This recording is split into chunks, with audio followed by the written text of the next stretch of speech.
Kia ora Aotearoa, welcome to ImportX. Mark apologises for not being here tonight as he's busy featuring in P. Diddy's new video clip, which should look interesting with a tubby white man in it, if you know what I'm talking about. Anyway, our forums have been really popular, and here's an email from a viewer, and it reads: Dear Mark and Toots, I'm sick of yous too, signed A-hole of Manawatu. Pretty harsh, but we're not going to let that stop us. Anyway, Mark's tech piece tonight shoots us over to Arrow Wheels and explains that you don't always have to replace those expensive rims when they're damaged. No DVDs tonight as we bring you the 4th round of the D1NZ series in Road to Vegas, no less. All good.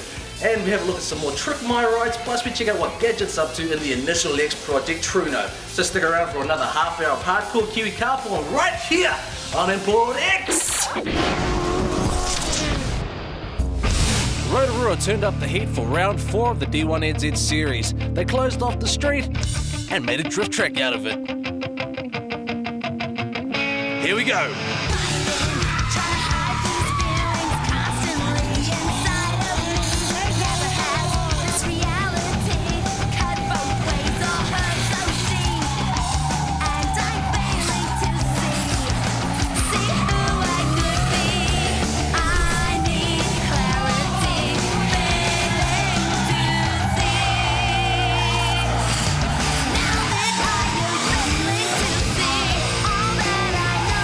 Should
Tell me that we're alright when everything is wrong. Passing out of sight. In your hands, in your face, it's gonna let you slip away right into the night. That's wanna die. Drown outside now. Maybe behind the madness of everything you did in your life. Life was so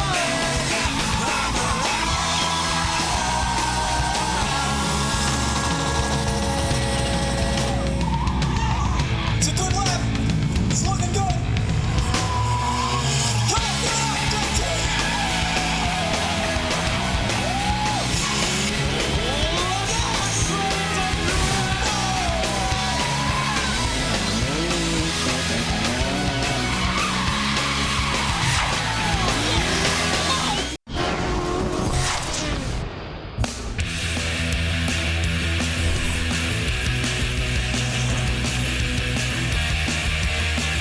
I'm John and this is my ride. I wanted a GDR, but I couldn't afford it. Bought something as close as I could, which was a 4-drive GTS4. I've got the EEC front bumper, Nismo side skirts, and veal-side rear wing, and standard rear end caps. 18-inch 161 Interiors. It's got Bilstein adjustables on it, Sabre rear springs, Nolthane bushes. Under the hood, we've put Taurus forged pistons, the head's been ported and polished, the R4 injectors to get the fuel flow. On this side, we've got the Turbo Next turbo, and it's a T-Series turbo, custom alloy plumbing, TL 45mm wastegate, custom headers by John Art Performance Metalworks. On the intake side of things, we've got a custom plenum Q45 V8 throttle body off a V8 Nissan. G-ready blow-off valve, Malpassi fuel regulator. Yeah, Workshop X front intake, just to feed a bit more cold air into the engine bay. Fitted a Mines Speedo dash assembly, 320k Speedo, pivot boost gauge. Put our Alpine head unit in it, G-ready Profect B boost controller with a carbon fibre surround, Razzo turbo timer and brake light controller, a Link hand controller. It's got some Evo 4 Recaro seats, been retrimmed in the centre to match the interior. So in the boot we've got a RCI fuel tank, 25 litre, and also put the battery in the boot to unclutter the engine bay. Based in 11.7 at 110 miles an hour at the last Outlaw drags.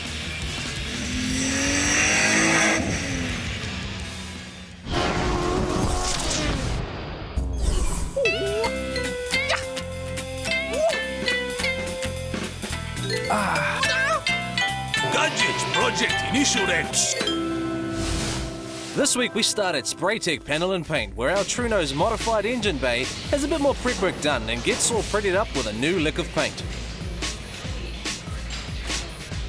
Gadget, well familiar with grinding tools now, gets straight into it, taking as much of the old paint from the engine bay as possible.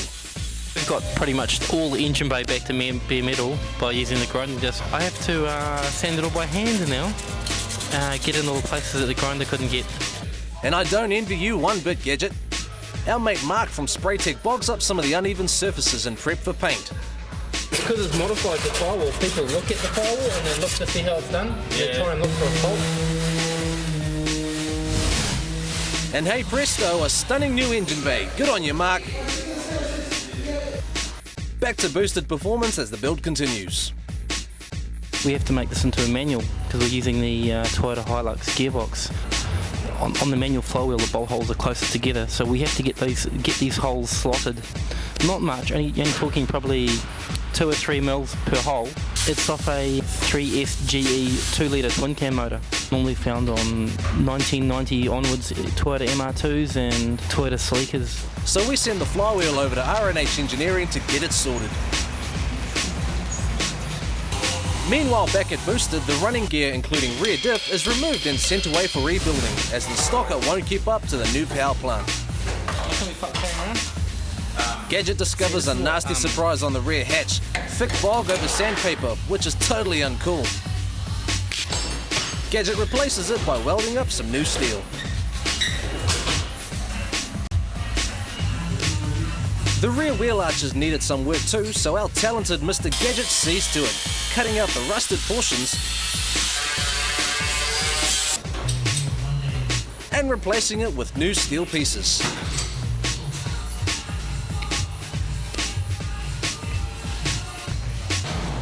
Tack welding it into place, and grinding the weld beads reveals a fresh new surface. This is a fuel tank that I bought from Pick Apart out of a 2.8 litre 6-cylinder 1986 Toyota Cressida. This tank is a great replacement for the old one. Its in-tank fuel pump is rated to 500 horsepower and almost fits into the standard brackets. To create the space needed, they cut the wheel well out, which was badly corroded anyway. Flywheel off at MR2. Our machine flywheel is back, and Nathan assembles our clutch kit. There's the standard hole, and we've had it slotted out to fit. Yep.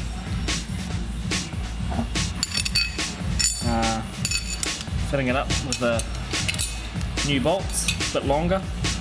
So I'm just putting some Loctite on the bolts so they don't come out when the motor's doing 10,000 RPM around Pukekohe drifting, and then no one's going to point the finger at me.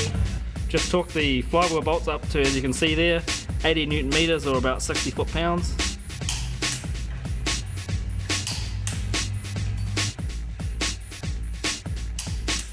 Loctite it in, guaranteed not to come loose. This is a Daikin CD clutch. It's a pretty good clutch. This press plate here clamps it between here and the flywheel. And this is the bit that wears out, the bit that's got all the grip.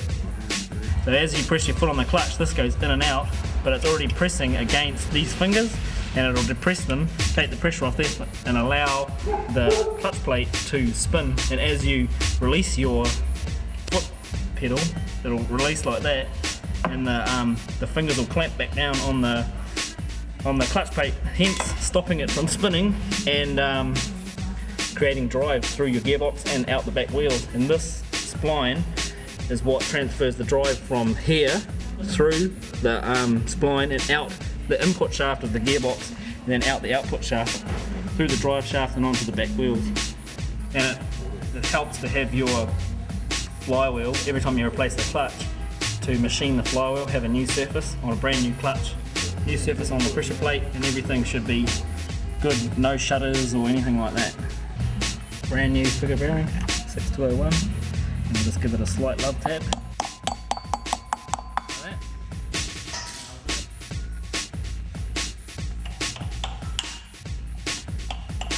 Make sure that you put it the fat side out, as you can see, and there's the flywheel bolts, and it sits like that. But you line up your dowels,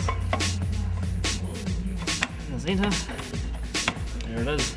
Now you have to make sure you line up your clutch plate in the centre, because when you put your gearbox in, it won't line up and you'll never get your gearbox, and you'll get it in about 90% of the way, but you won't get it that last bit.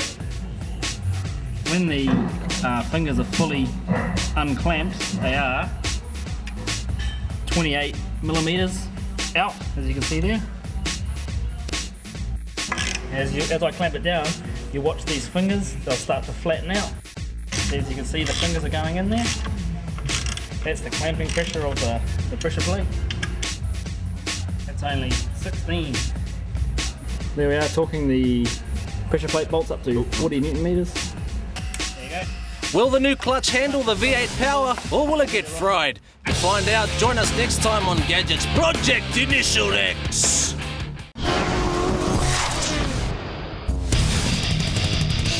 Hi, my name's Nick, and this is my Toyota Corolla DX with hydraulics, a 4AG ZE, supercharged 1600, suspension, accumulators. When I bought it, it already had the hydraulics set up in it. I've just tweaked it up a bit, you know, here and there. It's got a Showtime hydraulic setup, 14-inch rams in the front, 8s in the back, 4 batteries, running 4 dumps and 2 main pumps. Dayton spokes, 100 spoke, 13-inch mags. Interior's been done up with like chrome steering wheel, skulls all around the place.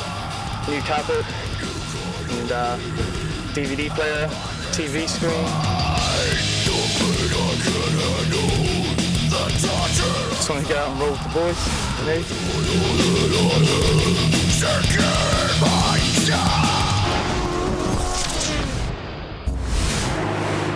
We've all had one of those days where we've clipped a curb or we've smashed the crap out of one of our wheels. To find out what happens when you take it back to Mag and Turbo and where they send it, we thought we'd do some investigating to give you guys an idea of what really happens. So come on in and meet Lance from Arrow Wheels. Today is really all about that, scratchy. This is where there's stores like Mag and Turbo where you buy your wheels from originally, send a wheel to get repaired. So they actually know what they're doing. Say you bought a wheel, say 5 years ago, and they don't bring it in anymore, and you've smashed it against the curb, you're the guy we come and see. Absolutely. Say you've just taken up the sport of drifting, and we give it the old big sideways action, and this happens. We can make that look brand new again. No problem at all. That wheel's actually hit a tree stump of a forestry truck. We can repair that. This wheel's got a lovely dent on the inside. We've got 4 machines that on our auto, we can machine the face of that. Again, our specific machines that we've got, we can roll that out, pull that out, re-weld it, polish it, machine it up, mint. A front wheel drive offset wheel, spun wheel section. That lip can be welded, machined, polished. Make that look good. If there's any cracking through the spokes, any stresses through the spokes, any lines through the spokes, we wouldn't repair it. The wheel has to be structurally sound. This wheel cannot be replaced. We've got to re-weld up, re-machine the wheel, anneal it back, machine the wheel, and then repaint all the wheel to make it look brand new again. This wheel will come up awesome. It'll come up great.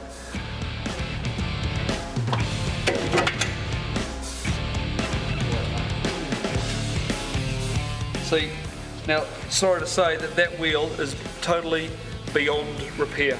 That is spinning not very nicely. What happens if I dent a chrome wheel? The chrome effect on the outside face, it really has to be stripped, totally stripped, re-copper coated, chromed, and the total thing redone again, and that's rather expensive. Anywhere between $350 and $500 per wheel. Now here's a Kiwi, and he's made and designed his own wheels that are 3-piece. This is it's an L-Max Sabre. I designed this wheel out of a TR7 look. 17-inch on a 3-piece wheel is absolutely ideal.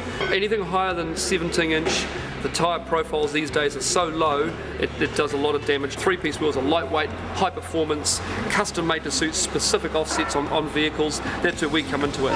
18-inch, you really want to go out of the 3-piece into a solid wheel and then put your low profile tyres on. Great, that works well. What's the widest wheel that you do? Well, we make 15 by 17-inch wide wheels for the Formula 5000s. But it's wider than it is on the diameter. That's incredible. That's an outer there, that's an inner section, and then of course you have, this is an unfinished centre that we're making for another race car. That locates there like that, and hence you have a wheel. So what happens if, especially for the drift guys and anything like that, if they wreck an outer, we just know that you've got a 15 by 4-inch outer, you've wrecked the outer, we unbolt it and bolt that back on. There's another thing that these guys do as well, it's pretty special. That's the hub adapter, the wheel adapter. Wheel adapter, yep. Can you show us one of those? No problem, let's go. You bolt this on and instantly you have a lot more options. You can buy them from Mag and Turbo, no problem at all, and you can buy them from us, same price.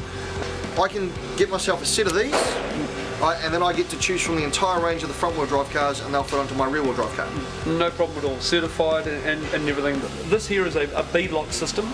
They clamp the tyres on that face, and then another aluminium face flange bolts onto that and clamps the tyre tight to the wheel. They're only running 4, 8, 6 PSI, so they run such low pressure that at least the tyre stays rigid onto the rim section once the car takes off, because the car's got so much horsepower, they don't want the tyre spinning on the rim. So there you go, from drag cars to drift cars, from old school to absolute new school, top of the line sort of vehicles. If you're after something a little bit unique, you happen to scratch the bugger, dent it, crash it, here's your man, the absolute guru, our mate Lance from Arrow Wheels. Legend. www.arrowwheels.co.nz. Look him up on the web, or you can spin yourself down to your local Mag and Turbo store, and they deal with them every day anyway, so this is what happens to your wheels when you dent them. Sweet. done well. Thanks very much for having us in. Awesome, no problem, boys. Hey guys, thanks for joining us. Hope you enjoyed the show. Remember, your opinions are really important to us, so get onto our forums at importx.co.nz and let's keep the racing off the street and on your track, folks. And we'll see you next time for more hardcore Kiwi car porn right here on ImportX. See you!